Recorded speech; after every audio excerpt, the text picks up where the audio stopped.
as she looked at Xavier with worry. Isn't he usually more shrewd than this? Why did he fall for this cheap provocation tactic? She took a step forwards towards Xavier, who was standing near Xiao. In Xavier's hand was still the metal rod. Xavier, since when are you so dumb? Don't you know your limits? We all know you can't win. Why did you accept a challenge like this? Xavier only shrugged. We didn't even start the fight yet. How can you say that everyone knows I'm going to lose? Oh, you annoying... Ming stamped forwards. She lashed her green whip into the air, and then blocked Xavier's way. Let me fight instead. I know you have potential, but you can't win this fight. Not yet. Somewhat surprised by this, Xavier stared at Ming in disbelief. Quickly, he shook this thought out of his head. No, I can't take you up on this offer. Speaking of which, didn't you want me dead only a few weeks ago? Don't tell me you changed your mind that easily. Ming's ears turned red. No, this isn't because of me or what I want. It's just, you are the chief's son. You should understand the amount of value that you have for this clan. You cannot accept any challenge whenever you feel like it. Therefore, I must protect you. That, is a weird argument. Xavier scratched his head. This girl made no sense to him. Forget it. I will settle my own problems. You should stand aside. He tightened the grip on his metal rod and turned a cold shoulder to Ming as he bypassed her. Stepping off the ground, he then rushed towards Xiao. Ming became anxious. As she was about to use her whip to knock Xavier back, someone placed a hand on her shoulder. It was Sunny. Ming, you need to have more faith in Xavier. He is not that stupid or reckless. If he would not think that he could win this fight, he would not have accepted Xiao's challenge. Sunny. Ming looked at Sunny. Seeing Sunny's bright smile, she could not start any argument. All she could do was nod and swallow down her frustration. Her hands, however, tightened their grip around her long whip. Xiao did not worry about Xavier rushing forwards at him. You little bastard. I will make you regret picking fights with me. Pale green Q combat energy manifested around his hand.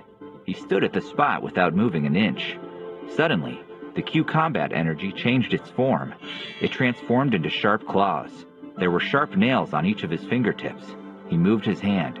With a wind-breaking sound, he ruthlessly aimed at Xavier. Feeling the rush of air, Xavier narrowed his eyes. He raised his left hand and punched the ground in front of him. A strong gust of air hit the surface, and the force halted Xavier's advance. The experienced mercenaries gasped in admiration at his controlled movements. At the moment when Xavier's body came to a stop, he let go of the metal rod in his hand. Like a released arrow, it shot forwards at Xiao's head. Xiao watched the metal rod flying towards him with disdain. He flipped his hand. In front of him, a few small green hurricanes appeared in the air. The hurricanes eliminated the strength of the metal rod, and it fell onto the ground about 10 feet away from Xiao. All the people present felt their stomachs turn.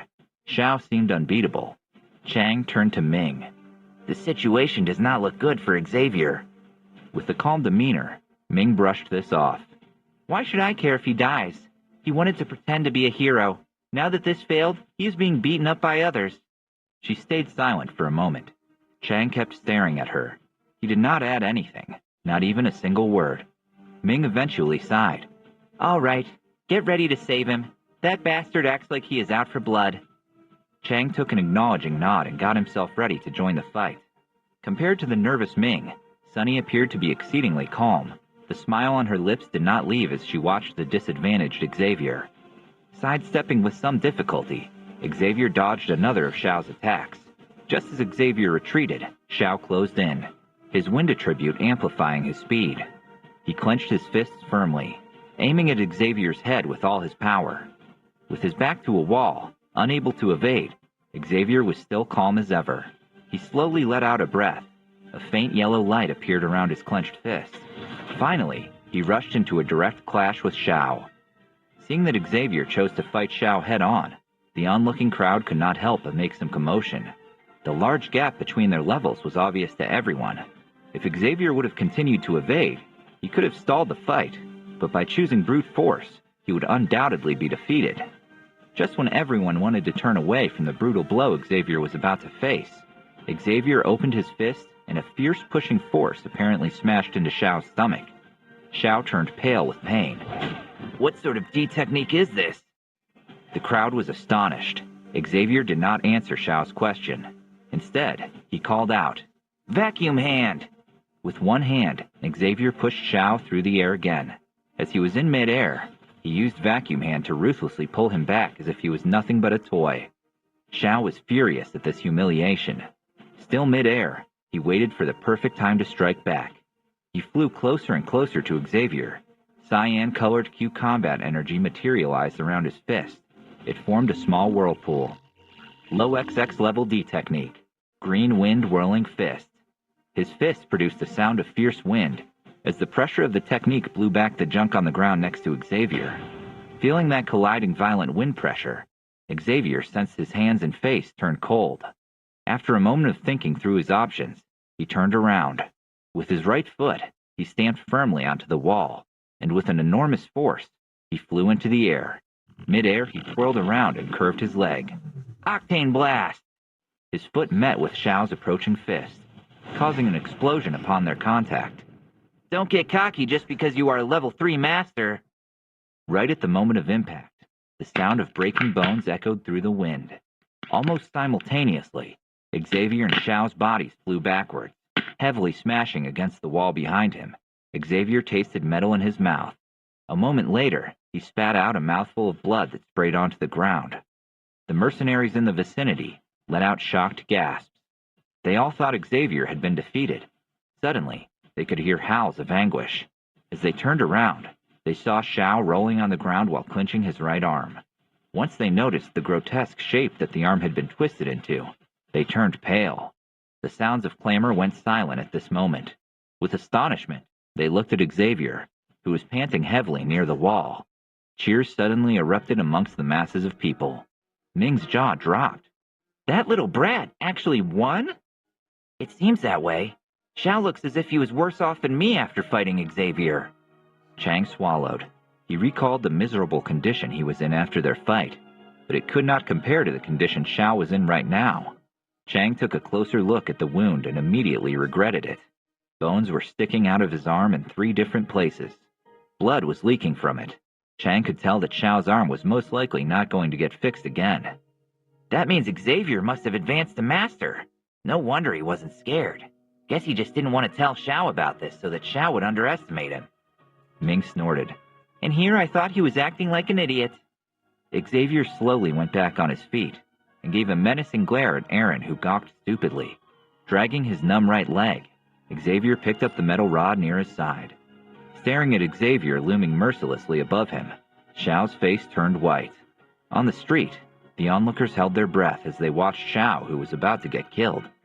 Many people saw Xavier from a new perspective. Ming could not tear her eyes away from this scene. Not once in her life did she imagine that this young man who she fought so often with, that never lost his temper, was capable to act so cold and cruel. As Xavier was only a few feet away from Xiao, a thundering voice could be heard. A man from the street shouted to him, "You brat! The purpose of a challenge is to learn a lesson. What are you being so brutal for?" His mouth turned into a cold grin. Instead of stopping, the metal rod in his hand smashed down with vicious force. "Move it, brat!" Xavier's action had infuriated the man who shouted at him. With a curse, an extremely strong wind was released.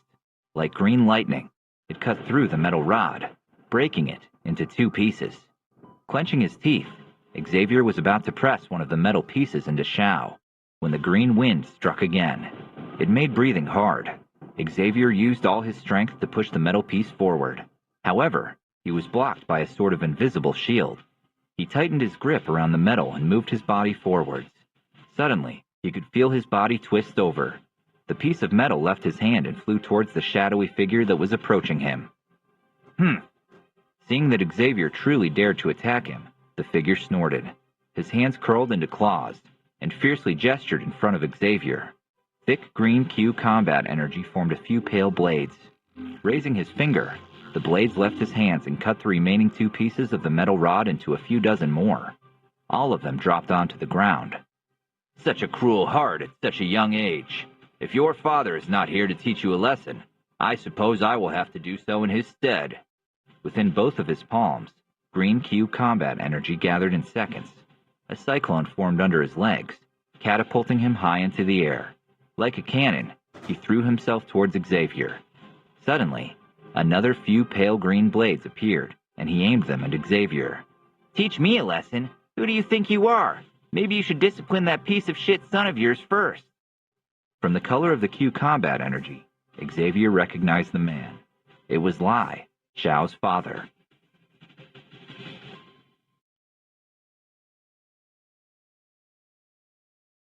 Xavier watched the blades directed at him as if they did not bother him at all. He struck his hand towards the direction of the ground. A burst of air was released, and upon reaching the ground, pushed Xavier's body high up into the air. He somersaulted and landed on a free spot of land a few good dozen feet away. All the knives missed. Under a lot of noise, they dropped onto the hard rock of the ground. "Father, kill him!" Though his eyes were still wet with tears, Xiao's face was filled with unrestrained happiness as he saw his father. Lai walked up to his son, his body tensed as he saw his arm. Without saying another word, he pushed himself off the ground and aimed at Xavier. "Then let's see how much of a genius Zan's son truly is." Not much time had passed from the appearance of Lai until the crowd recognized him and began to boo and shun him. Xavier joined them to mock Lai. "A she-master and a chief of a clan attacking a teenager? How embarrassing. You old dogs have some nerve to attack me." "You brat, you won't be able to leave in one piece after breaking my son's arm." Like wind, Lai blasted himself off the ground and twirled around a few times in the air. A sinister look flashed across his face. His fist tightened, and another swirl of green Q combat energy was released. "Shit, you were even using XX level D techniques? You really want to embarrass your entire clan that much?" Feeling the power that gathered around Lai's fist, Xavier felt his blood run cold. Secretly, he began pulling the black ring on his finger. Only a short distance away, Sunny's demeanor also changed upon seeing the dangerous situation Xavier was in. She took a deep breath, and a golden flame appeared in her eyes. In a split second, the pale golden energy began to emit powerful energy. As Xavier was preparing a way to save himself, and as Sunny prepared herself to rescue him, a sudden loud scream interrupted all of them. "Fuck you, you old asshole! Since when are you in any position to teach my son?" As the cry died down, a figure covered by fire sped over from the marketplace. Stomping his feet violently, he rushed forwards with lightning speed and raised his head to roar like a lion. Lion's rage. Zan tightened his iron fist and punched with all his awe-inspiring might at Lai in the air above him. A huge red-colored lion's head flashed up around his fist. The green and red Q combat energy exploded like thunder upon contact. Mid-air, the two men pushed themselves back. Zan was only a short distance away from Lai. "You really are a coward, to attack children in your spare time." Lai lowered his head and stared angrily at Zan. "What was I supposed to do? Have this demon you call son slaughter mine in cold blood? Care to give me an explanation?" "Explanation? What sort of explanation? If my son would not have reacted fast enough, the one lying on the ground would have been him. If that would have happened, would I hold you accountable?" Zan sneered at Lai. "It was your son who challenged mine, not the other way around. Anyone present can confirm this. Besides, why are you making such a big fuss about nothing? Losing a limb or two is common in this business. Don't act as if you are not aware of that." "You bastard!" Lai's eye twitched. He looked around. The mercenaries kept laughing at him. He realized he had lost any opportunity to get rid of Xavier. Clenching his teeth, he hurled insults at Zan. "Don't give me a reason, or I'll make you pay." Yes, all the same to you." Zan smiled. Any ferociousness faded as he spoke. "We will see about that." Lai went over to Xiao and lifted him off the ground. He groaned in pain as he was moved. As they passed Aaron and noticed his open mouth and wide eyes, the anger in Lai rose again. "Master Aaron, we need to leave." But that lady, she..." Lai took a deep breath to not murder Aaron on the spot, cursing this idiot who had nothing on his mind but women. "We can talk about this later. Hurry up already." Aaron unwillingly obliged. As he followed them, his eyes stayed fixated on Sunny. Watching Lau and the others leave the market, Zan let out a cold laugh. He carefully inspected the surroundings before turning to Xavier. A trickle of blood ran down the corner of his mouth. Zahn patted Xavier's shoulder. Your attacks are not vicious enough. Lai only has one son. If you had castrated him, he would have gone crazy, and the 3 elders who were hiding outside would have had an excuse to kill him. Zahn laughed with glee. What a wasted opportunity. Do better next time. The mercenaries felt a sense of unease overcoming them. No wonder Xavier was so ruthless. His father was even worse. Xavier was glad he was able to go home with Zahn afterwards. He was not in the mood for any more fighting. As much as he did not like to admit it, his father was right. Xavier knew he was not as good of a warrior as he would have liked to be. At least not right now. He still had a long way to go. This night, the silver moon hung high in the clear sky. A faint light covered the ground in a silver layer. It had an ominous look. After this eventful day, the peace and quiet of the night made for a nice exchange. In a room in the backyard, Xavier was lying on his bed. Teacher, what is your strength in the current state you are in? Xavier interrupted the quiet night with a soft voice. Why? The response seemed to come from the black ring he wore. Although I am currently only able to appear as a ghost, I should have no problem handling some low-life she-masters or Q-she-masters. Hearing this filled Xavier's heart with a warm feeling of happiness. His eyes, however, stayed cold. Why do you ask? Do you wish to kill the boy from earlier this afternoon? Lao sounded surprised. No, that's too much effort. It's something else that is bothering me. It's just that, well, 2 months are passing by quickly, and I am losing my patience to keep dragging out the competition with Lai and his clan. I am hoping I could kill their alchemist, Aaron. Once he is dead, Lai and his clan will be screwed. They will lose their remaining market share, and even if they would manage to keep surviving somehow, they would no longer be able to threaten our clan. Oh, you are being impatient. Wow, that really is unusual for you after everything that happened so far. Lao's sarcastic voice came from the ring. Don't take me for a fool, brat. This isn't about this feud. This is about Sunny, isn't it? All that weird guy did was act dirty around her. And already you hold grudges and wish to kill him. What a jealous brat. Xavier felt his cheeks turn hot. Having his thoughts so easily guessed irritated him. First of all, I don't have much time. How could I continue to keep Lai and his clan away from our clan once I've left the village? And even if this alchemist would not have been there, I still would have had to come up with a plan to get rid of Lai and his henchmen, or not. Lao burst into deep laughter. All right. It has nothing to do with Sunny. I got it. He winked. The sarcasm in his voice made Xavier roll his eyes. If you wish to take action, we could go right now, but I am just a ghost, so I will need to borrow your body. Xavier did not overthink this. Immediately, he agreed and jumped out of his bed. He pulled out the red storage ring and retrieved the large black cloak from it.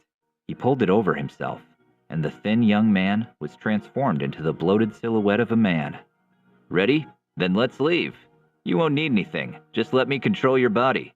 With my spirit encompassing you, no one will recognize you from your appearance or scent alone.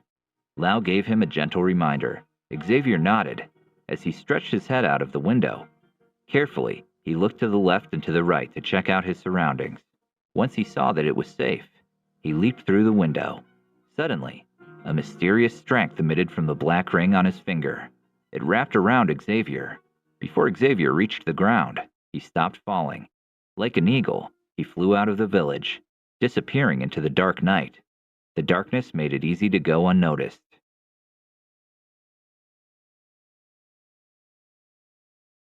Aaron is really able to create other types of potions and pills? In the well-lit hall, the nervous Lai was stunned upon hearing Aaron's claims. Satisfied by Lai's surprised reaction, Aaron lifted a cup of tea next to him on a wooden table and took a sip. He was gleaming with pride. Of course I am. For example, I can refine a medicine that those dumb brutes of mercenaries would kill each other for. The drug is called Explosive Strength Pill. It can raise the strength of whoever takes it by 10% for a short period of time. The excitement on Lai's face grew. That sounds incredible. If a pill with such an effect can be made by our clan, we could use it to attract a lot more customers. Maybe we can get back to Zhan Xiao and his pack, and make sure they pay for what they have done to us. Aaron bit his lips and took a glance out of the window before adding something. Unfortunately, this pill cannot be refined in large bulks like the healing medicine. With my current ability, I am afraid I can only create about 20 pills each day. If I have the required ingredients, of course. Lai brushed it off. This additional information did nothing to stop his excitement. 20 pills it is. We can create an auction ourselves, where the highest bidder will get it. In any case, we will still stay focused on the healing medicine. We will just use these 20 pills to get people talking about us again, and raise our popularity. A cunning idea suddenly flashed through Aaron's mind. Yeah, I'd love to help. However, in our agreement, it was said that I would only have to create healing medicine, so... Lai sighed. He was no fool, and of course, knew what direction this conversation was going. However, he was so far in, all he could do was laugh dryly. What do you mean? Aaron replied to the laughter by joining in. Relax. I know what predicament you are in right now, so I won't ask for too much. All I am asking is for you to bring me a lovely young lady who lives in the Xiao clan and goes by the name Sunny. Lai's old body tensed up. He audibly swallowed. While he knew that Aaron was easily tempted by his sexual urges, Lai did not expect him to be foolish enough to directly target a clan to fulfill these desires. Master Aaron, if our clan would touch a member of the Xiao clan, Zan would have an excuse to openly attack us. Then it won't be staying at harmless street fights anymore. It would mean war, actual violence. Tapping his fingers impatiently against the wooden table, Aaron said, This is not my problem to worry about, is it? I don't care if you intend to snatch her by force or drug her in secret. All I care about is getting her for myself, no matter how. Once you bring her to me, I will begin to refine the explosive strength pills for you. Once more, Lai forced an awkward and dry laugh. This was a lot Aaron was demanding. Can you please give me some time to think this through? Would it be all right if I answer your request tomorrow? Of course, Chief Lai. Think it over for as long as you want. But keep in mind I won't get started on the explosive strength pill until we both agreed on an arrangement. Something else I would like to point out is that your clan and the Xiao clan have already become irreconcilable enemies. The situation has been getting worse and worse throughout the past few months. Why bother to worry about adding some more fuel to the fire? We all know this fire is past the point of extinguishing. Aaron straightened his robe and strutted out of the hall. Hurriedly, he headed to his room. Thinking about Sunny made him burn with lust. All he wanted to do now was find some young and beautiful girl that could help him to find some relief. Watching Aaron walk out of the hall, Lai's shoulders dropped. Solemnly, he shook his head. Only once he was sure Aaron was gone for good, and not within audible reach, Lai took a deep breath. That perverted bastard. His head is full of women. Sooner or later, he will die at the hands of one. I can tell. Aaron was already in his room as Lai was cursing him. Xavier helplessly watched the sleeping, beautiful lady that was lying on the bed. She was covered by a silken robe, though it was made of translucent fabric, and therefore did nothing to hide her body. Careful, he's back. Lau's whispers came from within the ring. Xavier quickly squeezed into a hidden corner. Through a small gap, he managed to observe what was going on in the room. The wooden door was slowly pushed open. Aaron's laughter was to be heard. Finally, I really need this. Oh, you look so precious when you're sleeping. Xavier had to prevent himself from groaning out in disgust at seeing this pervert walking up to the sleeping young woman. What a fucking pig! Brat, wait, we need to change plans. Lau gave a silent warning. Xavier's heart skipped a beat. Before he could ask why they need to change plans, Lau added, To your left. Xavier looked to his left. His gaze shifted to the window that was located there. His eyes suddenly widened. The shut window suddenly opened on its own. In the blink of an eye, a young lady in a golden dress appeared in the middle of the room. Moonlight shattered in the room, reflecting on her pale face, and contrasting with her black hair. She looked like a goddess. Xavier forgot to breathe as he saw her. His throat was dry. Sunny? She appeared in the room like a ghost. What is she doing here? Lau giggled. Judging from the look of it, she must have the same intentions you have. Frowning slightly, Xavier pushed his body further into the shadows. Sunny, I know she is powerful, but this... Where does this sort of power come from? It is overwhelming. I have never seen anything like this, neither here nor back in America. At the thought of Xavier's old home, an odd sensation of nostalgia overcame him. It seemed as if he was forgetting more and more about his old home. It was only a distant memory, clouded by foggy mist in his mind. Only now did he realize that all he could think of when the term home came to his mind was the Xiao clan and Sunny. Lao hummed. What you are seeing is not her real strength. I imagine she is using some secret technique to temporarily enhance her abilities. Given her background, having such a secret technique is not surprising. Many clans have their own secret techniques that are passed down like family heirlooms. Xavier could only shake his head. Once again, his curiosity about Sunny's mysterious background got hold of him. His eyes wandered through the slit in the curtain, and he watched the scene unfold. Within the room, the angel-like appearance of Sunny had yet to catch Aaron's attention. As of now, he was entirely overcome by lust, and his eyes fixated on the beautiful young woman lying on his bed. His hands were trembling as he tried to remove her silken robe in a mad rush. Suddenly, his hands froze. Only now did he finally notice that something was amiss. After a brief hesitation, he turned his head towards the open window. There he saw Sunny. She leaned at the window frame. Her golden dress floated in the gentle cold wind of the night. Floating above the palm of her pale hand, orbited a golden flame. As if in trance, Aaron stared at her. Slowly, his eyes went upwards, meeting with Sunny's. He felt as if he was drunk, yet he could tell there was something about the atmosphere that was off. It was a feeling of iciness. A sense of dread overcame him. He realized that the young woman's mysterious appearance could not be a good sign. The room was large, but with long steps. Aaron reached the front door within seconds. Seeing the wooden door within reach, the uneasiness left him. Once he exited the room, he would have been able to call out for help. Lai would certainly immediately come to his rescue. After all, the future of his clan depended on Aaron. Unfortunately, just as his fingers were about to reach the doorknob, a sudden sharp pain hit his legs. His body slammed against the hard floor. Aaron coughed up a few broken teeth, followed by some blood. The sharp pain intensified. As Aaron looked down in horror, he saw 2 fist-sized holes, one on each of his legs. The edge of the bloodied hole was black, and a faint charred smell emitted into the air. A scream filled with anguish echoed through the air. "Please, someone help me! Somebody wants to murder me!" The intense pain nearly caused Aaron to pass out. He gritted his teeth together to withstand it. Any feeling of lust was gone. He screamed and screamed, hoping someone will come to rescue him. Sunny did not make any face. As calm and collected as if nothing out of the ordinary was going on. She talked to him. "You can stop shouting. I put a spell on the room. No one can hear you outside it. You, what are you going to do? What do you want? Money? Medicine? I will give you anything. Anything, really. Please don't kill me. Please." Facing death, any lustful thoughts that usually plagued his mind whenever a beautiful woman was around stopped. Unbothered, Sunny walked gracefully over to him.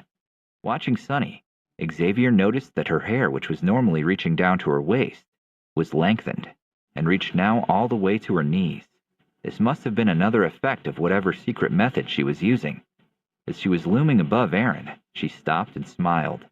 In any other instance, Aaron would have been thrilled to have Sunny smile at him in such a way, but now he was overcome with terror.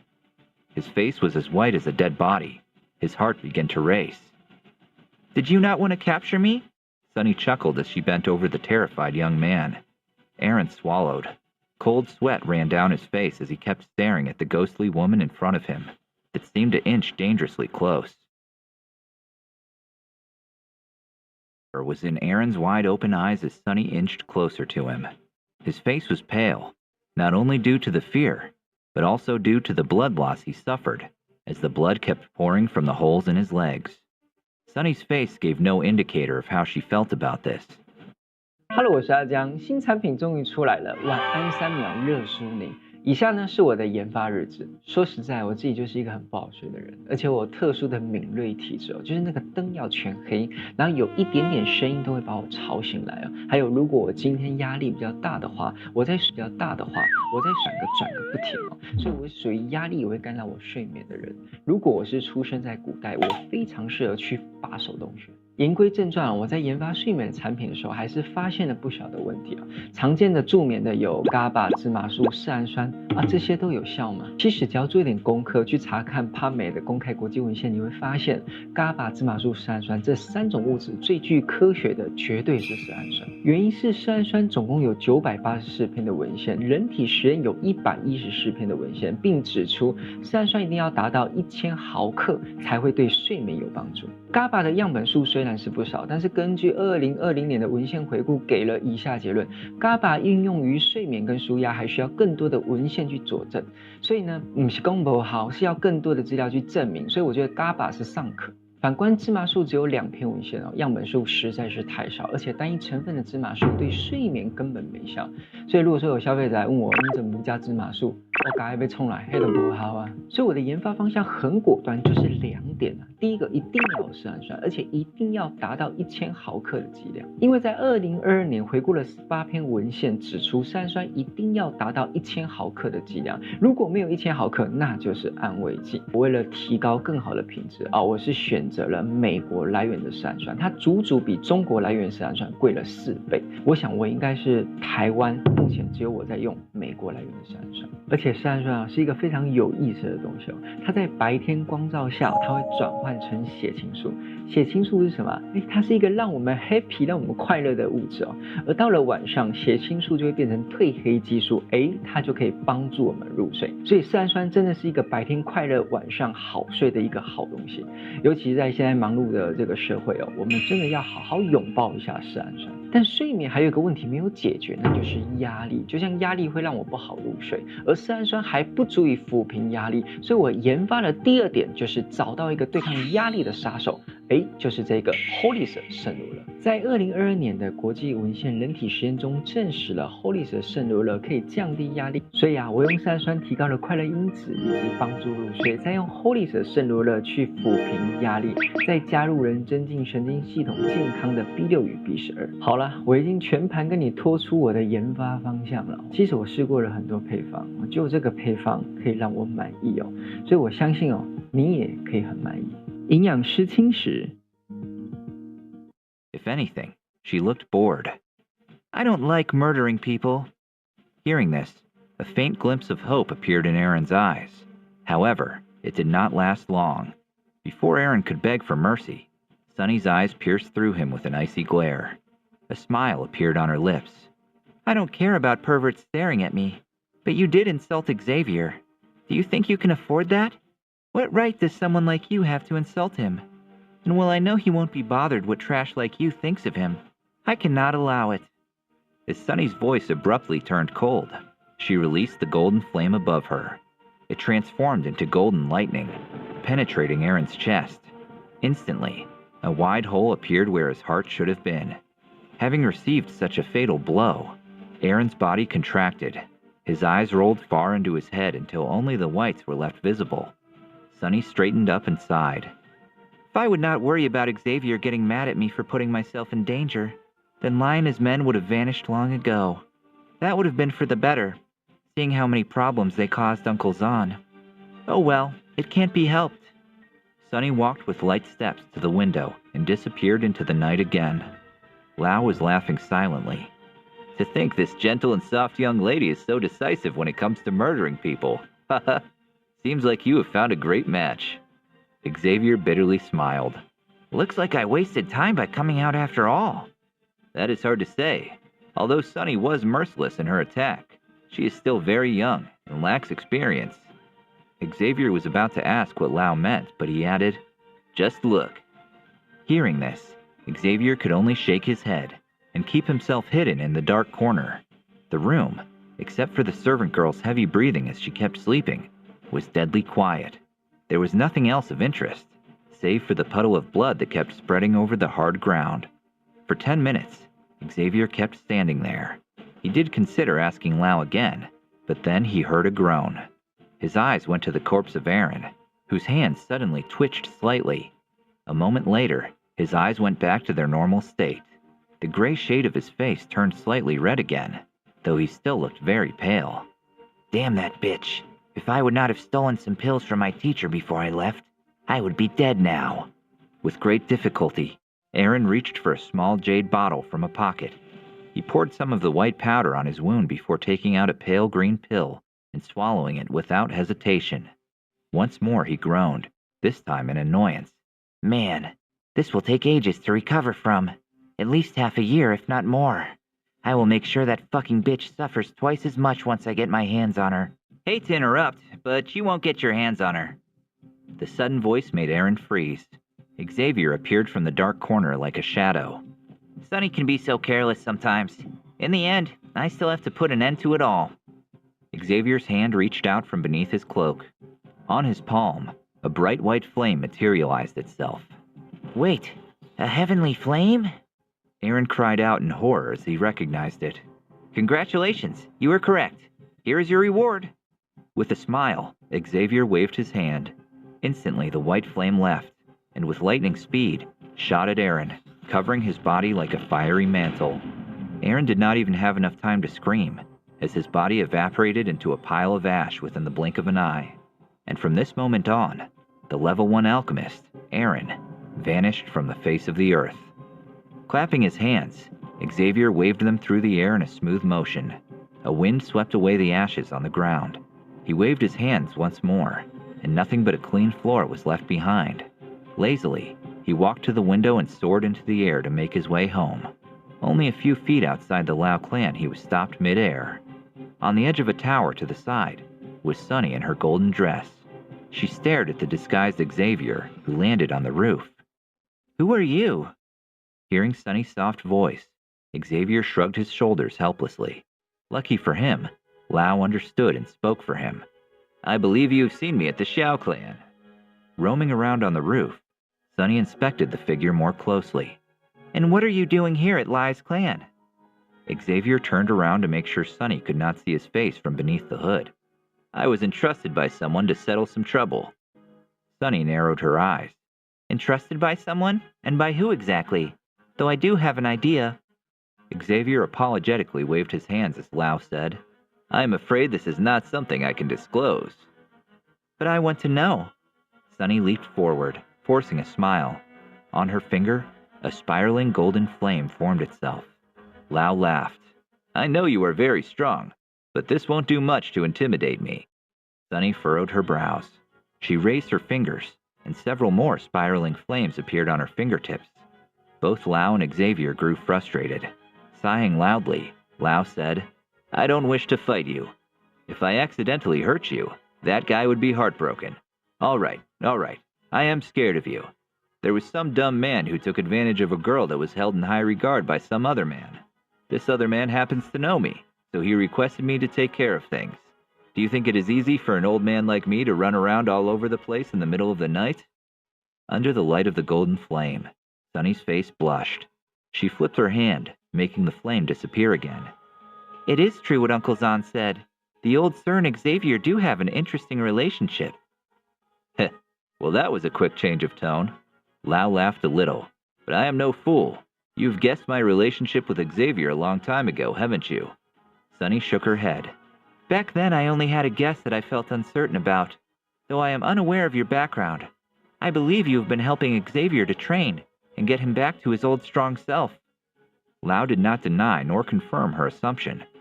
Regardless of what the original motive was as you approached Xavier, I hope that you do not have any ill intentions towards him.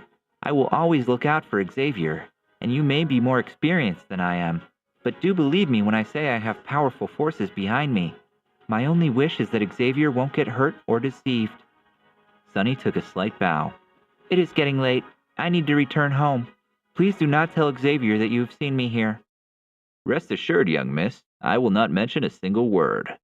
Lao also took a slight bow. In thought, he jokingly added, because he has already witnessed everything himself.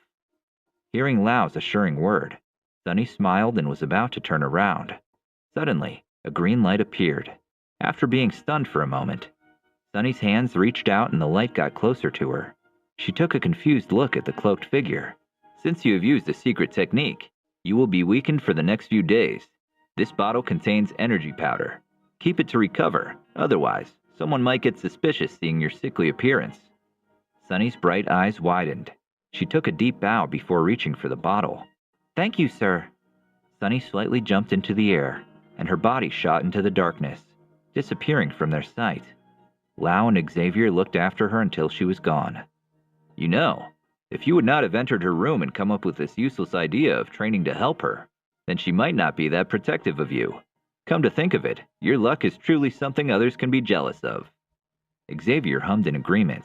In his mind, he knew very well that if it had not been for this incident shortly after his arrival, Sunny would have treated him with the same attitude that she gave the others. Or at least, Xavier believed this to be the case. Xavier chuckled a bit and put his hands behind his head to allow Lau to control his body again. Like an arrow, he flew through the night sky, directly to the home of the Xiao clan.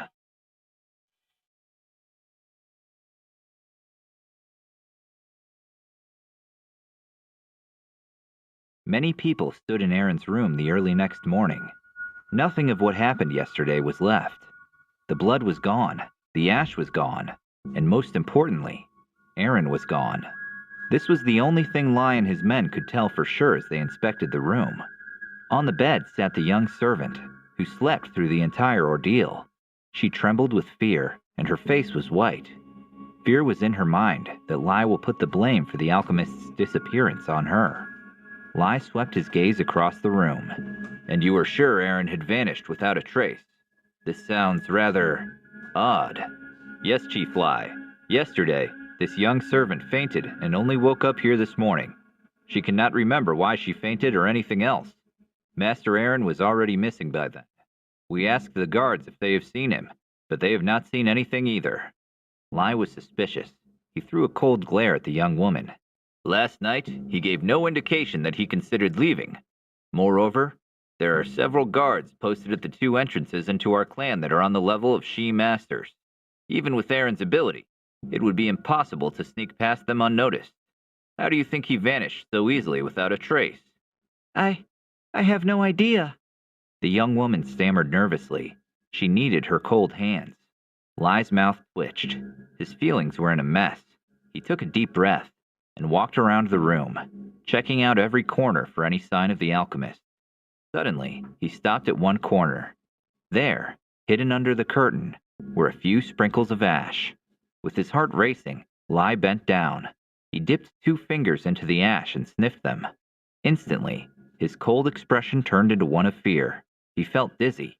For a moment, he thought his legs were about to give in, and he would collapse onto the floor. Aaron was murdered? Under my watch?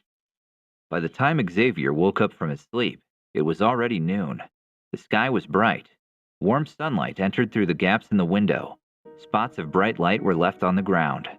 Xavier sat up on the bed and stretched himself. He stared blankly for a while before he was somewhat awake. Shaking his head, he got out of the warm, cozy bed and went to take a shower. Just as he was done and got dressed, someone knocked on the door. Xavier, are you still sleeping? Hearing Sunny's voice, Xavier brushed a towel over his hair and went to open the door. The bright light that flooded the room made Xavier flinch and close his eyes. It took him a moment to get his eyes adjusted to the sight. Then he saw Sunny in front of him.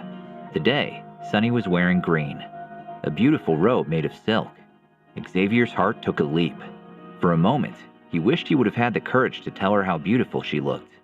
But as he noticed how pale she was, he could not help but frown. His admiration turned into worry. You look a bit pale, Sunny. Did something happen? Sunny replied with a frown as well. She was hoping Xavier would comment on the beautiful outfit she got dressed in, or something else. Anything else, really. I'm feeling a bit sick, that's all. Why is this the first thing you notice when I am standing in front of you? Not feeling well? Xavier reached for Sunny's hands. With his soul performance, he tried to find her Q energy. It took him a moment to find it. There was only weak energy left in her body. The secret technique she was using yesterday must have completely drained her of all energy she had. Many clan members made their way through the hallway to practice after they got up. Xavier got many envious looks as they saw him standing there, holding Sunny's hands. Sunny turned red. Xavier! She ripped her hands away from Xavier's grip. People are staring. Xavier did not care about this. Unhappiness was on his tense face. I have no idea what you have done. How can you become so weak? It's no big deal, really. Yesterday, Yeah? Xavier raised an eyebrow. His inquisitive gaze made Sonny look away and down to the floor. I trained some D technique that was above my level. This is why I was weakened so much. I will be fine once I get some rest. Don't worry about me. Sonny forced a smile, making Xavier roll his eyes. He did not argue with her as he accompanied her to breakfast. Afterwards, he made his way out of the village. Xavier walked aimlessly through Wutan City. At a newspaper stand, he made a short stop. Hey, excuse me. The old man behind the stand furrowed his bushy white eyebrows as he saw Xavier. What do you want, kid? Paper, from today. Just want to check if I missed something. The old man grumbled and handed Xavier a newspaper. Xavier paid him and took the paper. He walked a few more steps to the next bench and sat down before skipping through the large pages. Accident in the mountain range, houses for sale, news about the auction, wild animal attack. That's odd. Nothing about an alchemist disappearing. Xavier left the newspaper behind and went to the marketplace of Lai and his clan. Much to his surprise, they were operating as before, though he did sense that the man who was in charge of the sales looked an awful lot more nervous than usual. He walked around for a bit longer, but nothing seemed out of the ordinary. Heh, no wonder Lai is a chief. Looks like he was able to keep everything that happened under wraps. Impressive, really. Still, he can't do so forever. I wonder what he will do once the remaining healing medicine is sold out. Xavier chuckled as he headed to the premier auction house at the center of Wutan City. On his way, he took a turn through an alley and threw the big black cloak over his shoulders to disguise himself as the mysterious alchemist once more. Upon entering the auction house, a lovely young servant led Xavier into the VIP room. There, he only had to wait for a moment before Phi appeared with a smile in front of him. Haha, our esteemed guests. What brings you to our auction house today? Phi went towards him and picked up the teapot from the table in front of Xavier to pour him a cup. Automatically, Xavier's eyes wandered to her chest. His cheeks turned hot. He knew that none of her movements were accidental. Quickly, he looked away, pulling the hood from his cloak further down his face. He pulled out the red storage ring from his pocket. I am here to fulfill my part of our agreement. Since Phi knew of his identity, this time Xavier spoke. Phi sat down on the chair next to Xavier and crossed one of her long legs over the other as she reached for the crystal bottles Xavier placed on the table. One by one, she picked each bottle up to inspect the pill. She opened the bottle and slowly let the green smooth pill roll onto her hand. Lifting her hand under her nose, she took a deep breath. The scent of the medicine hit her. She returned the pill to its bottle and did the same with the other ones. Once she checked every pill, she looked at Xavier with a pleased smile. It seems that you are prepared to take action against Lai's clan. Why else would you show up so early? Xavier neither denied nor acknowledged this. He took out a scroll which contained a list of ingredients. They had the ability to recover someone's strength. Of course, Xavier intended to create this medicine for Sonny. Seeing her in a weakened state made his heart ache. Phi knew what Xavier wanted as he handed her the scroll. Without asking any questions, she proceeded to call a servant to get everything on the list prepared. Xavier, who had been mostly quiet up until now, mentioned something else as he was waiting next to Phi.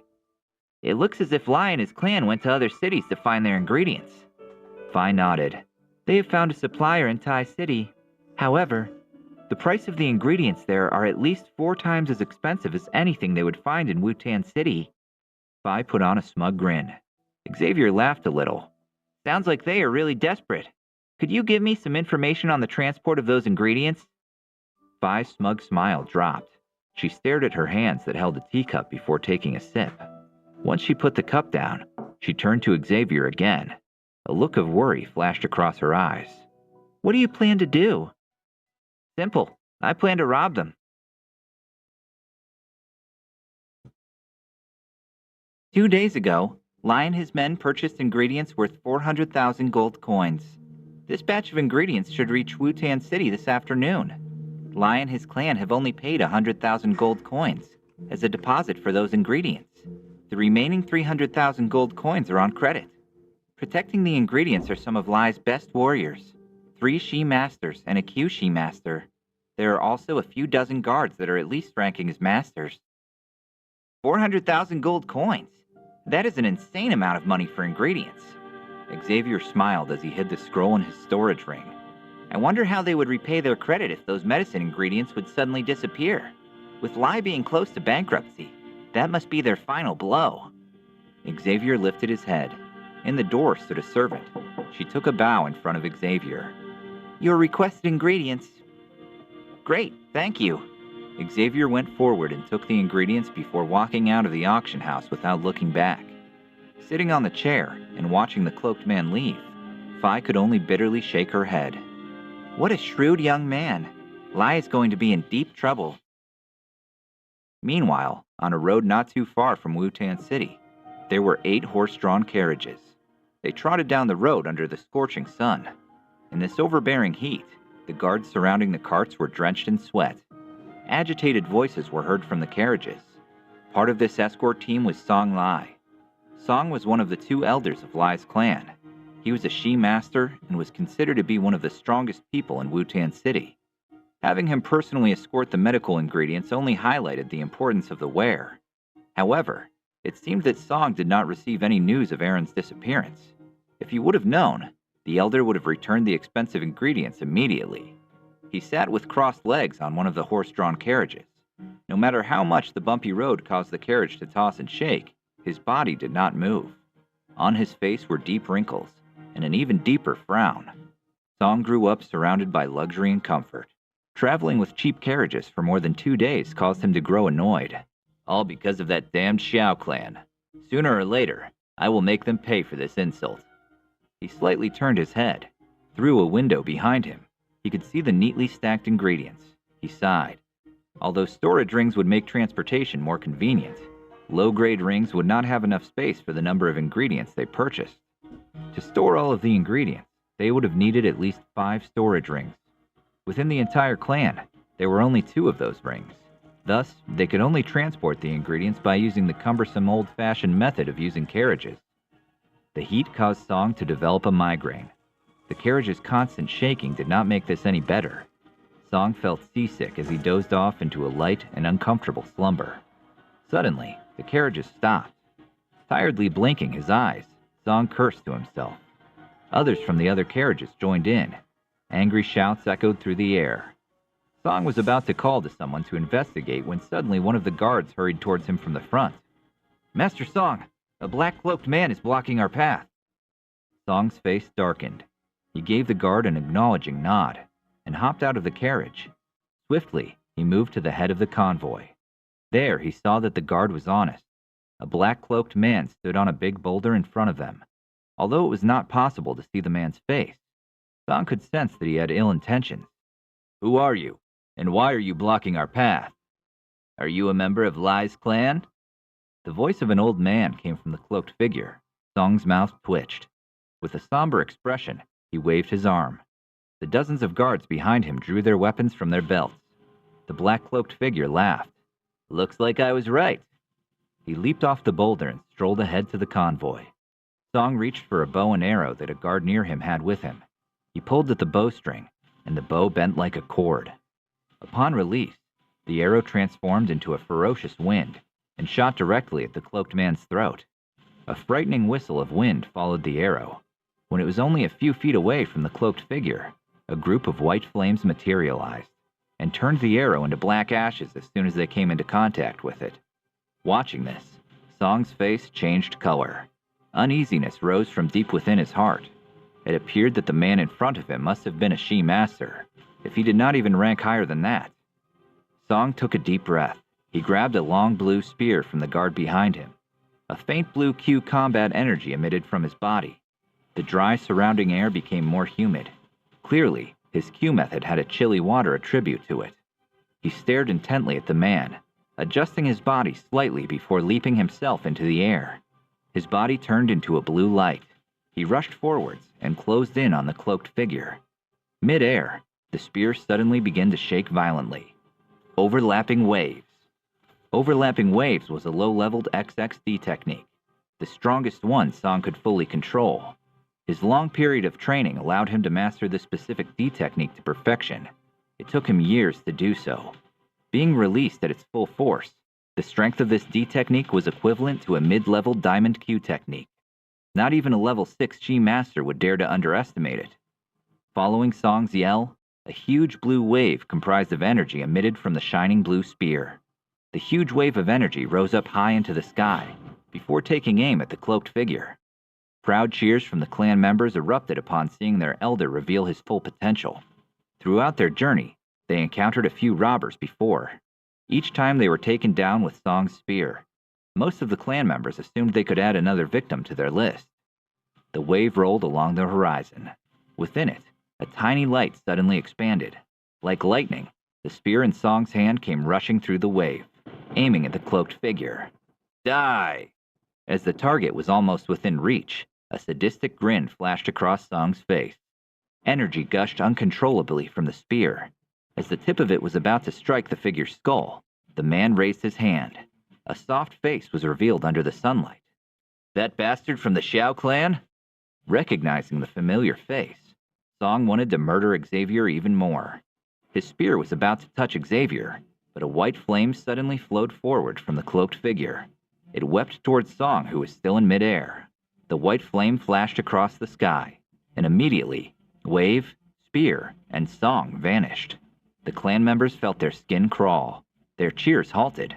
Some of their guards had their jaws drop. Their eyes widened in terror and shock. The arrogance on their faces left and turned into fear. As they looked again at the cloaked figure, they thought he must have been a monster. Xavier looked at the guards without much care. Slowly, he reached out his hand. A couple more white flames appeared. With a jerking movement of his fingers, the flames shot forward and fell onto the carriages. With a muffled blast, the horse carriages and all the medicine ingredients caught fire, exploding into ash under everyone's terrified gaze. Xavier was satisfied. He settled a few other matters before getting rid of his disguise and heading back to the clan. There, he requested Lao to refine some strength recovery pills, which he promptly delivered to Sunny. A few days after Xavier destroyed the carriages of ingredients, Wutan City continued to remain calm on the surface. However, some of the more observant people began to notice that the members of Lai's clan, who usually caused plenty of trouble near the Xiao marketplace, became less and less. Their usual arrogance diminished as well. Faced with this odd behavior, some people began to sense that something was off. You mean all the ingredients were destroyed? The furious roaring in the large hall caused the floor to rumble. A trembling guard that knelt in front of Lao had a face filled with horror. Swallowing down his anxiety, he quaked. The second elder was also killed by the person who destroyed the ingredients. Lai froze. The guard feared for the worst, but then Lai's knees gave in, and he collapsed backwards onto his chair. Song was one of the 3 Shi masters of the clan. With his death, there were only 2 left in the entire clan. Seeing Lai's distress, the guard could feel his blood run cold. Mentally, he recalled the images of Song being turned to nothing but ash. It was difficult to imagine that anyone would behold enough power to do something like this. Never before had he experienced such fear. The scenes caused him to have nightmares. Who killed him? Who killed our second elder? Lai's voice was hoarse. He cleared his throat. Others could see that his eyes turned wet, but refrained from commenting on this.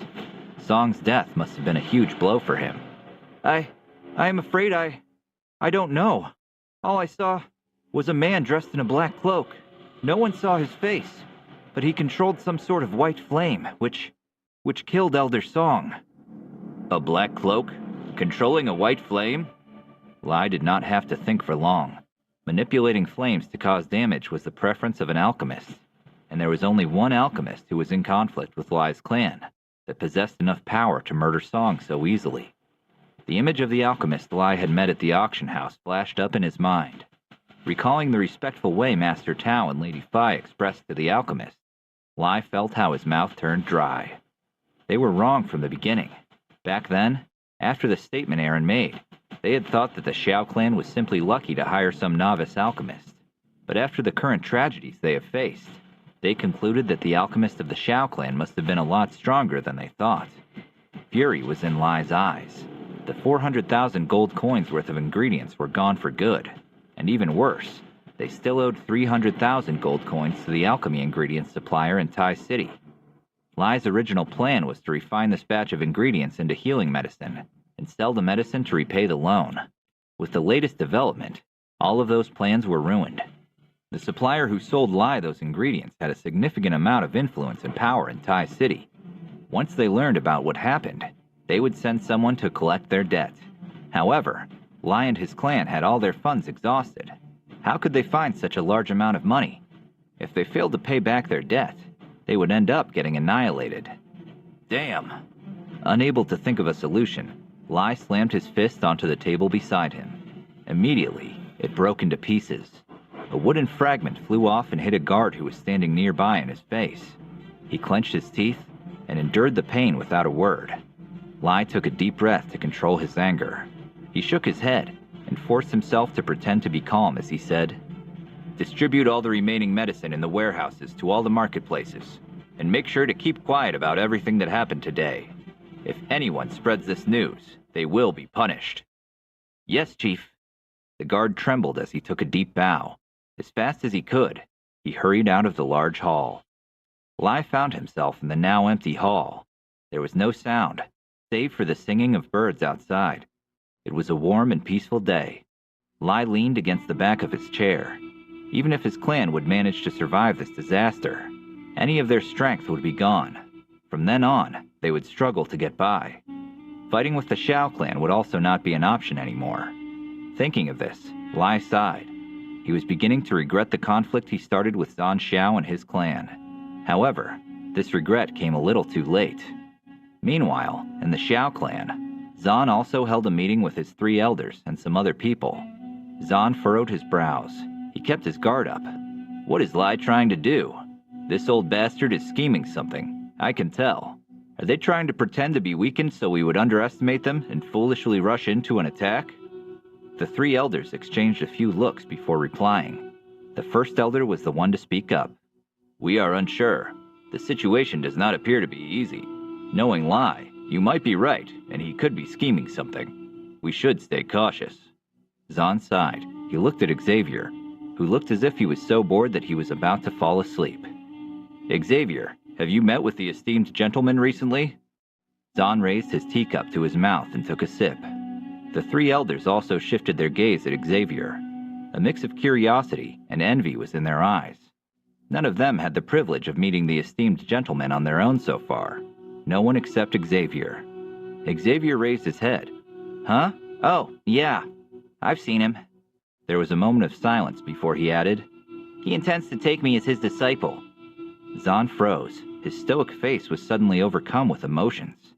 He stared at his son, who had sunken deeper into his chair. Did you just say he wants to take you as his disciple?" The 3 elders furrowed their brows and made annoyed faces as Xavier nodded. Good. That is fantastic news. I can't believe it." Zan burst into deep, loud laughter. He stood up and walked to Xavier, excitedly patting his shoulder, though a bit more roughly than he intended to. Xavier thought the force was about to throw him off the chair for a moment. Zan did not notice and kept laughing. "I knew you were a special kid. I always did. Whoever dares to insult you again will be killed by me personally." Xavier remembered his plans with Lao. With a sad smile, he said, "In half a month, I will leave to train with my teacher. I'm afraid I will be gone for at least a year." "Huh?" Zan's laughter stopped. The smile on his face vanished. "But are you not planning to take the entrance exams for Nanji Academy? Nanji Academy is a well-known school across the whole empire. Enrolling there would benefit you greatly."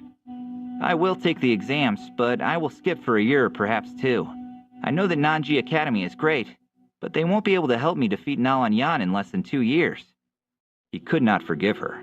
That arrogant woman had crushed his pride in this very hall. Xavier still remembered where she stood as she humiliated him. Hearing this name, Zan wanted to add something, but then decided to remain silent. He softly shook his head. Xavier stretched himself and stood up. He laughed a little before making his way out of the hall. "Since I made a promise back then, I must stay to my word and meet her. It is not that I want her to see me in a better light. I just want to tell her that she had terrible foresight once I defeat her." The next few days passed slowly, and they passed even slower for Lai and his clan. the amount of healing medicine they sold at their marketplace began to decrease drastically. On the last day, as the last bottle of healing medicine was sold, the seller at the stall had no choice but to tell the mercenaries with nervous laughter that they had to close the stall. "I am very sorry. We are currently having a shortage of stock. Our stall will temporarily close, but we will be right back with more medicine." The mercenaries outside the stall became silent upon hearing those words. They glared with fury at the seller and scolded him with a variety of insults before dispersing. The news that Lai's clan had ceased the sales of healing medicine spread throughout Wutan City like wildfire.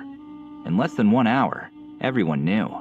The first reaction was shock, followed by some who celebrated their misfortune, and others who felt regret. Without the support of the healing medicine, Lai and his clan were defeated. Hopelessness got a tight grip on them. There was no way they would be able to financially recover or start another fight against Dawn, and they were unlikely to ever regain the level of influence they beheld a few months ago.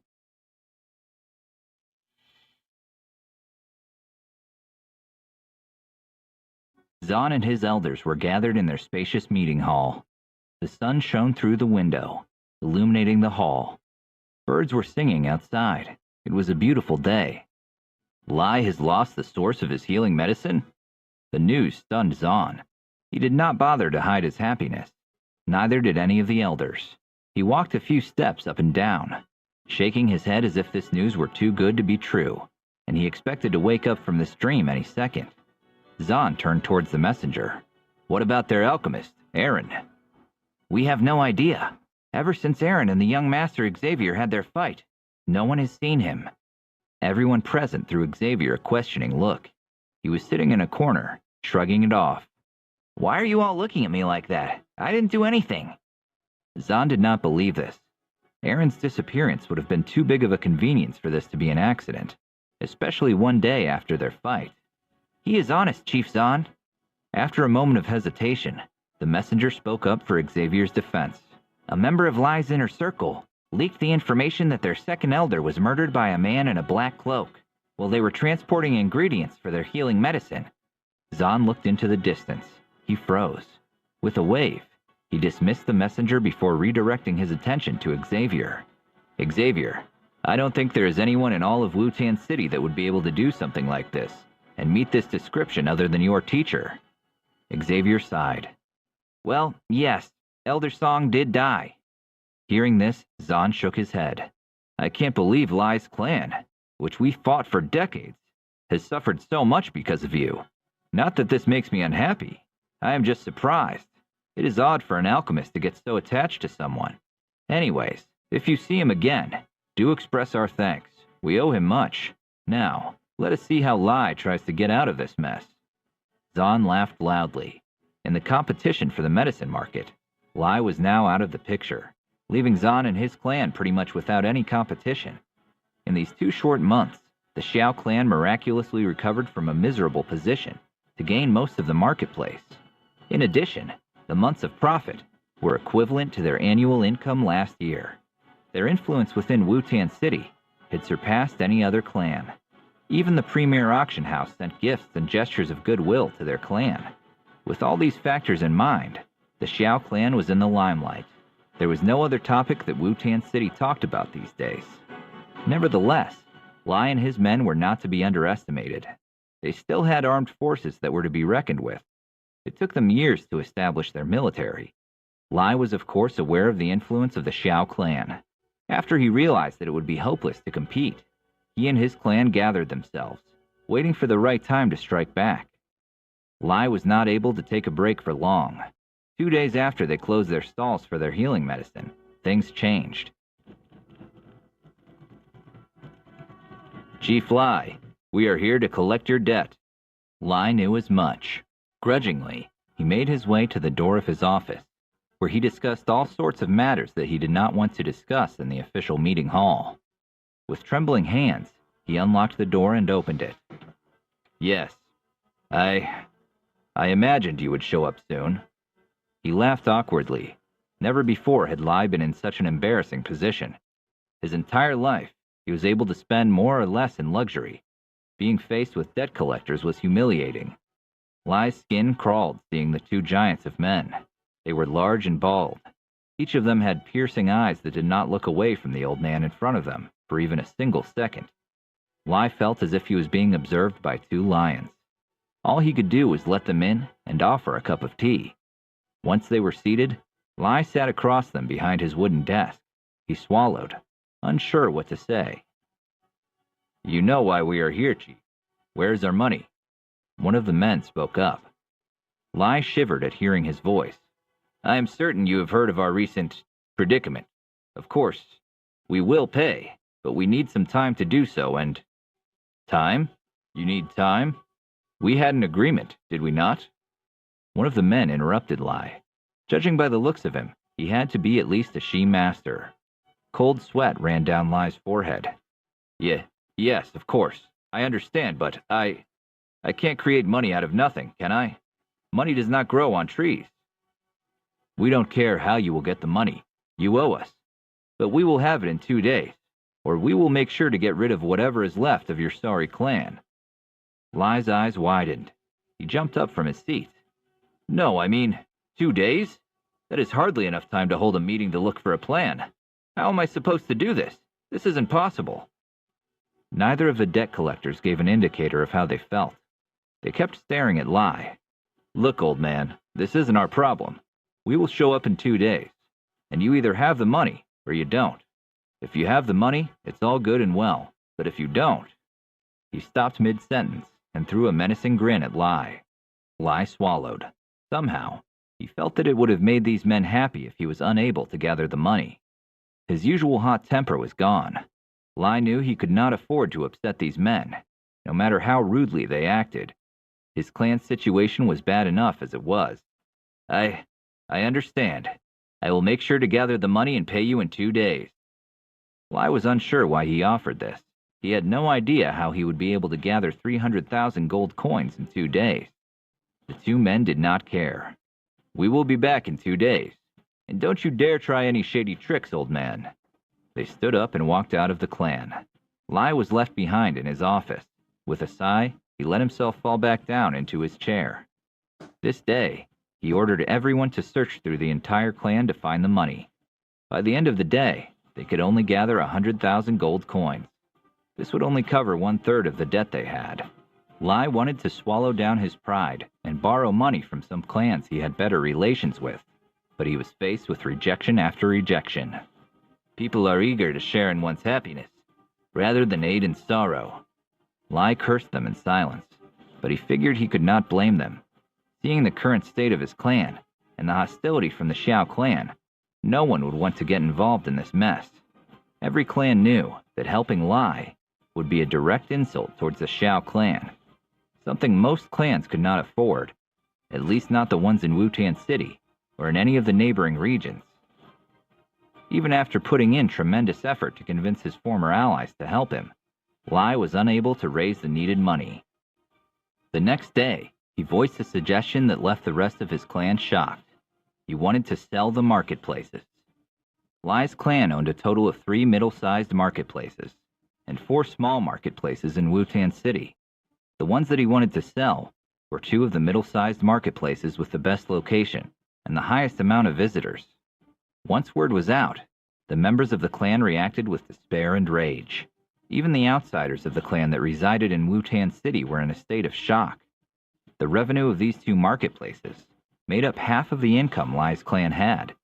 Selling them showed how desperate they had become. With a sufficient enough crowd, a marketplace was a profitable business venture. However, there were only a few more than 10 marketplaces in all of Wutan City. These were either controlled by Zan or Lai. Fang and his clan did not rely on marketplaces for a living. Most of their income came from underground gambling dens and brothels. Therefore, after hearing that Lai intended to sell the marketplaces with the best location, many people were tempted. However, once the initial excitement subsides, they felt at a loss. Almost all of the marketplaces were dominated by Zan's clan. Buying any marketplace would undoubtedly offend Zan and his clan. Those who were interested in purchasing a marketplace had little to no choice and withdraw their interests. Lai, who expected there to be great interest, once again tasted embarrassment. He did not anticipate that the current influence of Zan had already reached such a level. As the deadline for the 2 days drew closer, Lai's anxiety was through the roof. Just then, a stranger appeared. They discussed the price the entire evening, and finally, the marketplaces were sold off to the stranger for 200,000 gold coins. The stranger walked out with the 2 sales agreements, and Lai looked after him with a mix of relief and sadness on his face. Though he felt like crying, he kept his composure in front of his clan members. The next evening, the 2 debt collectors appeared again and collected the money. Not long afterwards, news spread through Wutan City that the 2 marketplaces were now under the name of the Xiao clan. Hearing this, Lai was so stunned that he passed out. His servants carried him into the room, much to the distress of the other clan members. The golden days of Lai's clan were now only a faint, distant memory.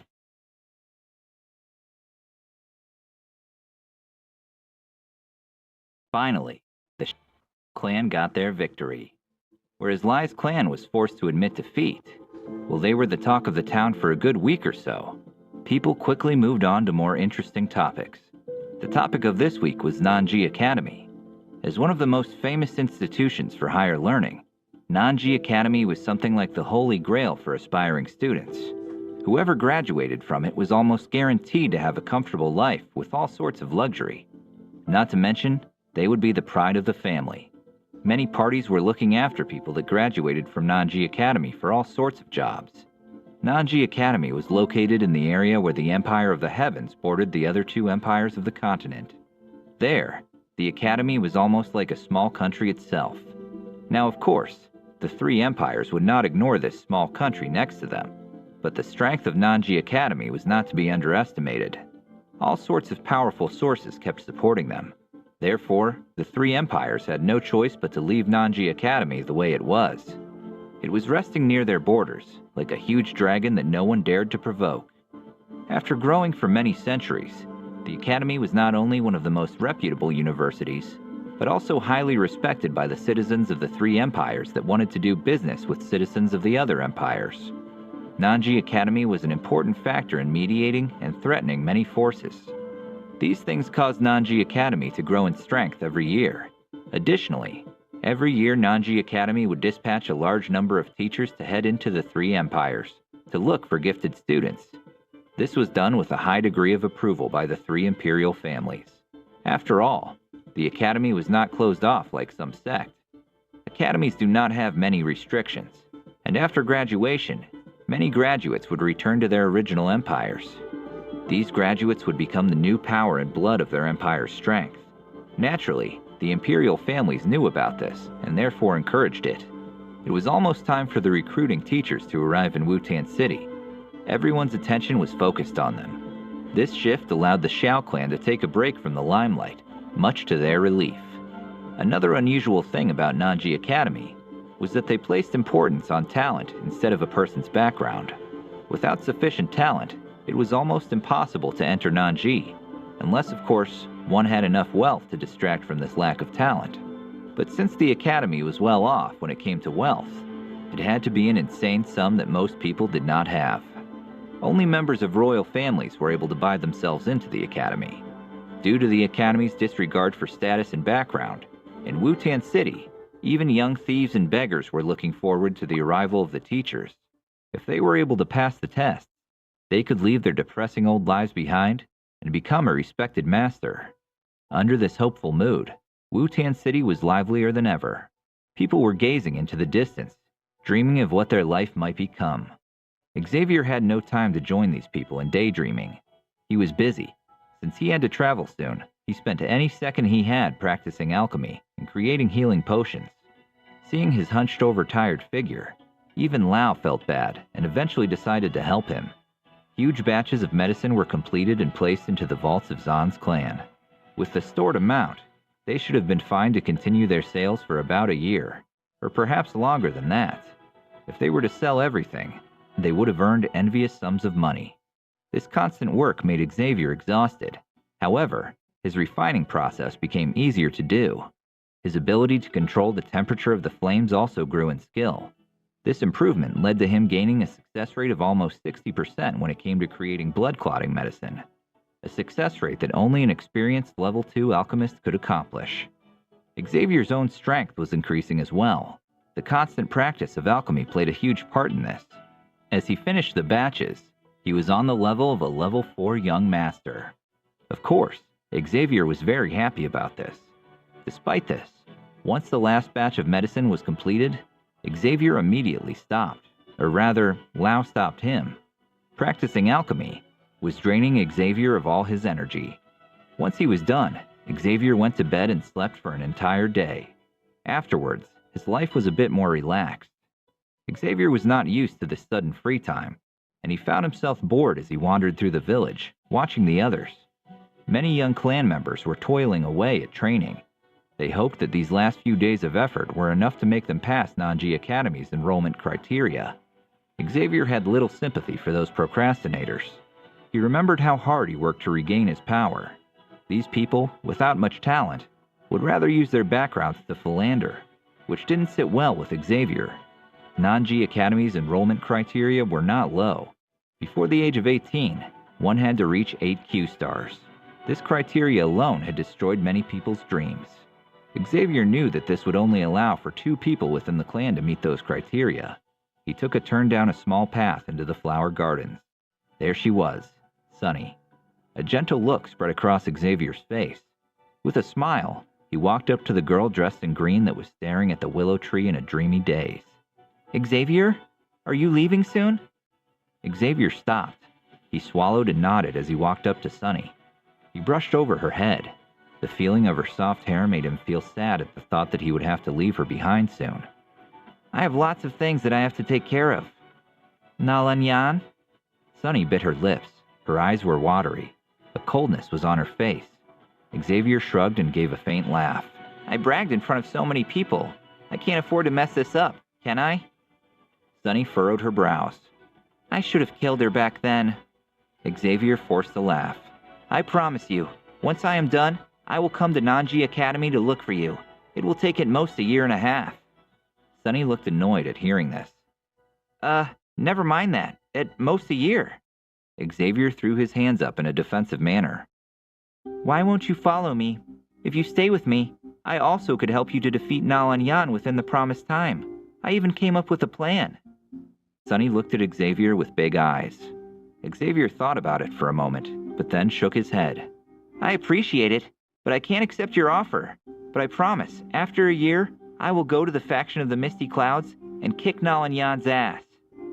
Sunny was about to persuade him one more time, but suddenly, Xavier stretched his arms and pulled her into a tight hug.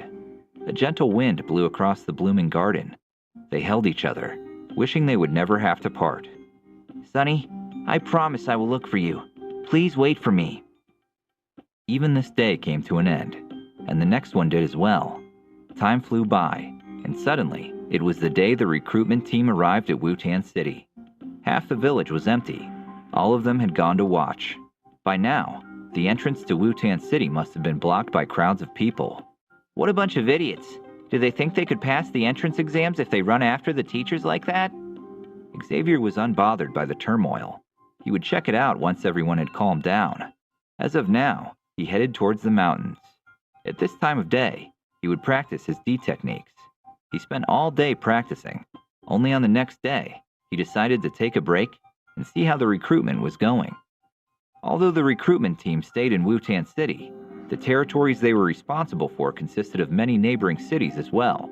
Thus, when Xavier arrived at the recruitment location with some of the other students, there was still a never-ending queue of people. Even Xavier was stunned. He figured it should be many, but he was hoping most of the turmoil should have died down on the second day. In the huge plaza of the city, people were yelling and screaming.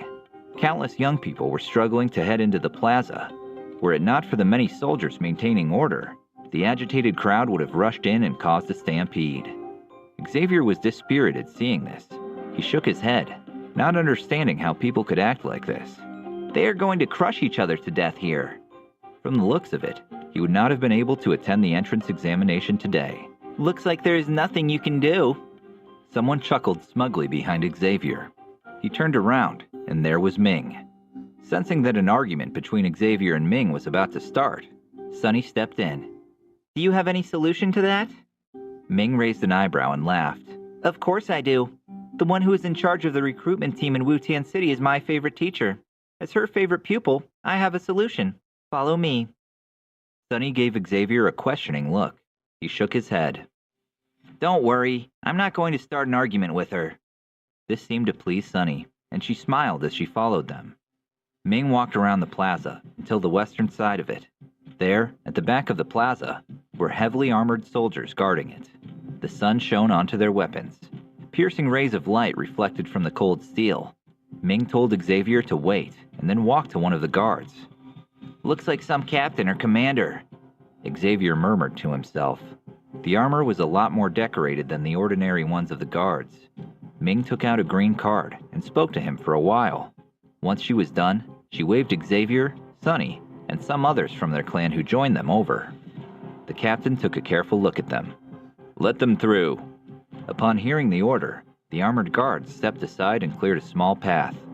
Ming smiled at the captain and put her green card back into her pocket. She followed the captain who led the way, and Xavier and the others stayed close behind them as they made their way through. As they walked the path, Xavier could sense the smell of blood in the air. There was something about these soldiers that disturbed him. Not only the scent of blood, but the way they kept staring. It put him at unease, and his stomach turned. These are real soldiers? He kept reminding himself that he was a level 4 young master. Sure, he might not be that intimidating, but he would not embarrass himself in front of them. The short distance felt like 1,000 miles to the group. As they finally took their last step at the end of the pathway, their hands were sweaty. Ming, who was also pale, turned bitterly to the captain. Captain, did you try to scare us on purpose? The captain laughed. What did you expect? If you want to enter through the back door, we won't go easy on you.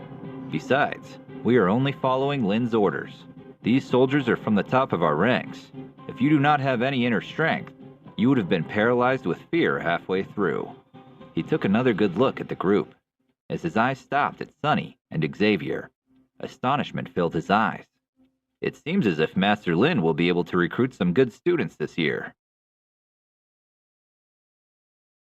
Ming dragged Xiao Mei and Chang, whose legs already threatened to give out, into the middle of the plaza. Ming! As they were walking near a huge tent, they heard a woman laughing loudly. She rushed forwards to the group and pulled Ming into a hug. Once she let go, she looked at Ming from head to toe. It's so good to see you. How are you doing? Ming forced a laugh as she pushed the young woman off her. Quinn, you can't do that right now. Ming turned to Xavier and the others to make the introduction. Everyone, this is Quinn. She is my best friend in the academy. She is a level 4 young master. Xavier looked at the brunette dressed in red. Though she was not as attractive as Ming, there was something about her that gave her a certain radiance. Xavier could see that many of the young men who had passed the test were obscenely gazing at the two young women. Ming affectionately held Quinn during the introduction. Judging by the looks of it, they must have had a good relationship. This is Sunny. She is not only pretty, but also the best student in our clan. Don't bother hitting on her. She won't care. This is Xiao Mei, another friend of mine. We spent a lot of time training together as kids since our parents are also mutual friends. This here is my younger brother Chang. I have mentioned him. And finally, this is... Ming's eyes landed on Xavier. She took a deep breath and leaned closer to whisper into Quinn's ear. He's that boy who I have mentioned before. Xavier, isn't it? Isn't he the one who got stuck at level 3? He is quite handsome. Quinn looked at Xavier. The corners of Ming's mouth twitched. Seeing Xavier raise an eyebrow, she turned as red as a tomato. It's not like I go around talking about you. She has good ears and picked up what I said while I was talking in my sleep. Xavier gave a mocking laugh. Since when is our relationship so good that you think of me in your dreams? Back then, all I did was to accidentally touch... Shut up! Ming kicked Xavier's leg. Touch what? Not Ming, did you? A teasing grin was on Quinn's lips. It was stopped as Ming pinched her. Ouch! Hey! How mean you are today, attacking me in front of your friends. Stop messing around. We need to bring them to the test. Ming bit down on her bottom lips and walked ahead, hoping the others did not see her flushed red face. All right then. Quinn chuckled a bit and took a few long steps to catch up with Ming. Oh, before I forget, Lou is part of the recruitment team. Ming's expression stiffened. That irritating guy? Why? Don't pretend you don't know that. On the way here, he was only talking about you. Quinn gave Ming a quick wink. Ming gritted her teeth. After a moment, she turned to Xavier. Why are you looking at me like that? Could you perhaps do me a favor if we run into Lou? Ming looked at Xavier with big eyes. Suddenly, it dawned on him what favor she could have meant. He burst into laughter. No way! I've heard enough of those awful rom-com dramas to know where this is going. I won't pretend to date you to make him jealous. Who even thinks this works? It's a dumb idea. Ming cursed him. Xavier overheard her and continued to follow along. As the group got closer to the large tent, they found more than 10 people relaxing in its cooling shade. They were split up into a few small circles as they spent their time chatting and laughing. Based on their age and appearance, they must have been students from Nanji Academy. Across them were more than 20 young men and women, sitting on the ground under the hot sun. Although the heat caused them to sweat unceasingly, their expressions stayed timid and serious. At first glance, it seemed as if those were the new students who had just passed the entrance exams. As the group entered the tent, the chatting and giggling ceased. They took a look at Ming, and then Xavier, and suddenly burst into laughter with bright eyes. The sudden increase in volume made Xavier's head spin. He was not in the mood to deal with any of this. Ming also looked lost. Oh my God, can all of you shut up for 5 minutes? She did not know if she should laugh or cry.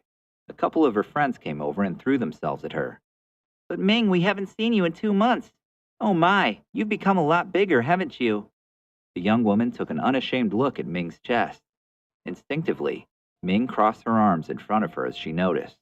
Her face flushed red, though it was hard to tell if this was due to embarrassment or due to anger. Shut up, you pervert. Don't act so unrestrained. She took a step back and quickly changed the topic by introducing the group that was following her. Though Xavier was younger than Ming by almost 3 years, he was grown up to be taller than she was. The year of training only amplified this.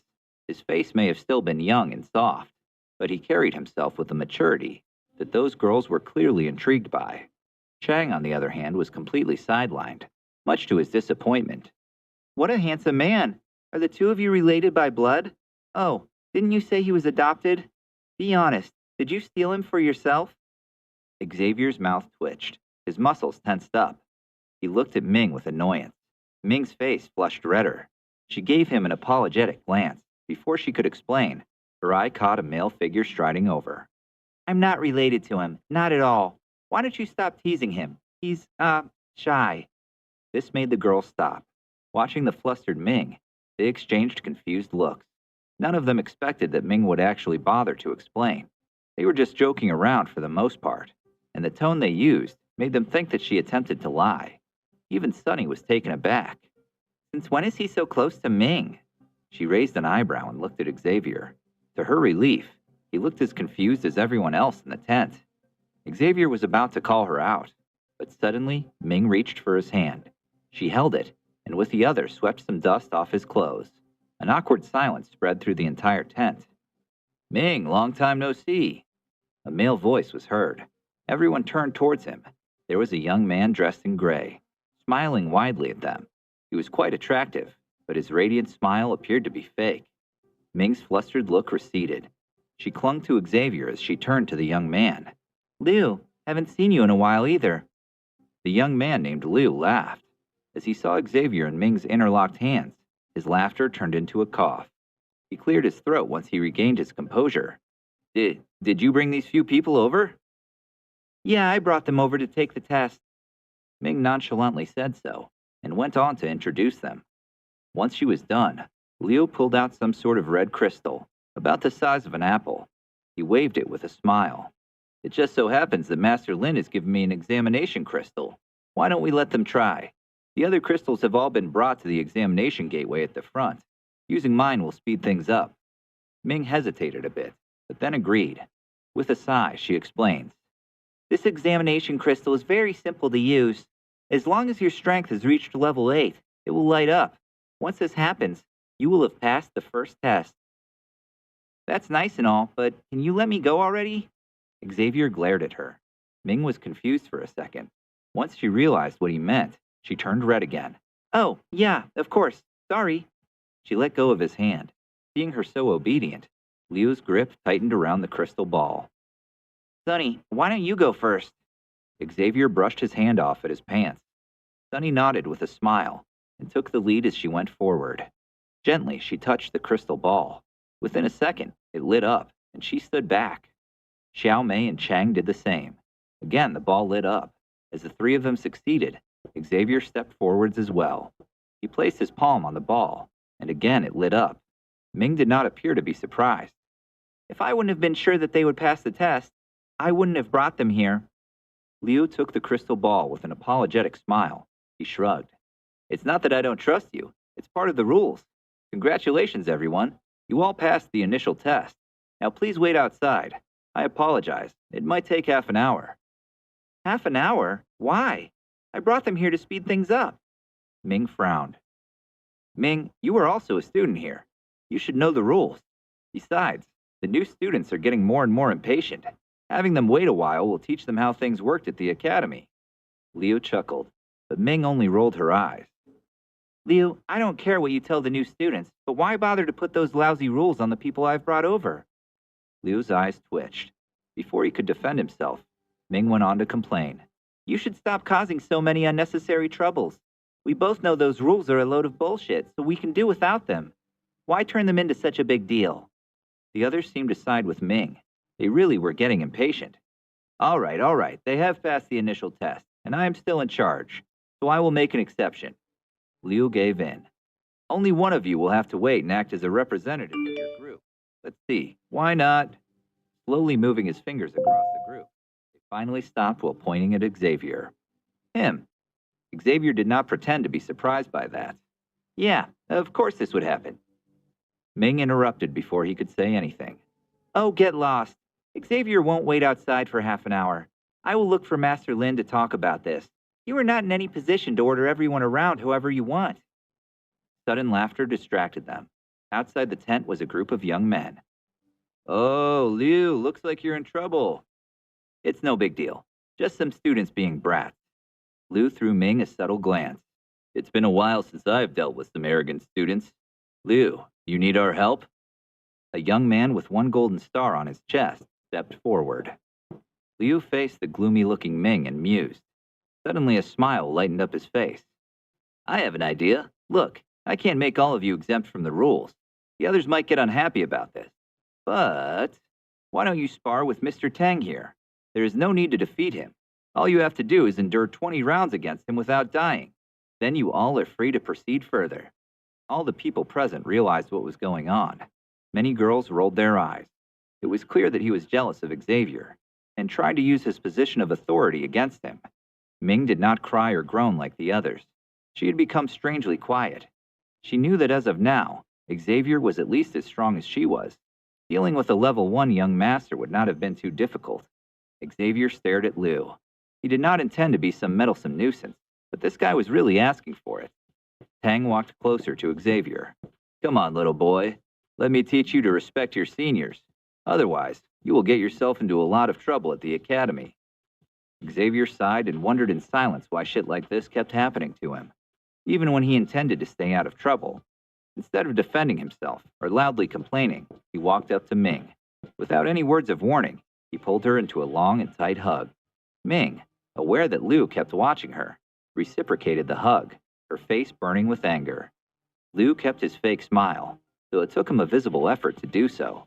Slowly, he leaned over to Tang, whispering to him, Make sure to be as ruthless as possible when you attack. A sinister smile spread across Tang's face. Watching from the side, Sunny and the others could only shake their heads in confusion at Ming and Xavier's continuous strange behavior. Especially Sunny was at a loss for words. She took a mental note to inquire about this later on, though she had a suspicion that Xavier was more of an unwilling participant than in compliance to Ming's plans. Do you intend to let go? Ming asked silently through fletched teeth. Xavier seemed reluctant to do so. What? I thought you were dreaming about me. Isn't this a dream come true? Go fuck yourself, brat, Ming murmured into his ear, making him chuckle. Finally, Xavier let go of her, and without another glance at her red face, went to Tang. As he saw the student's menacing grin, Xavier could not help but sigh. Am I never going to get any break here? What am I? Some anime protagonist? This is getting ridiculous.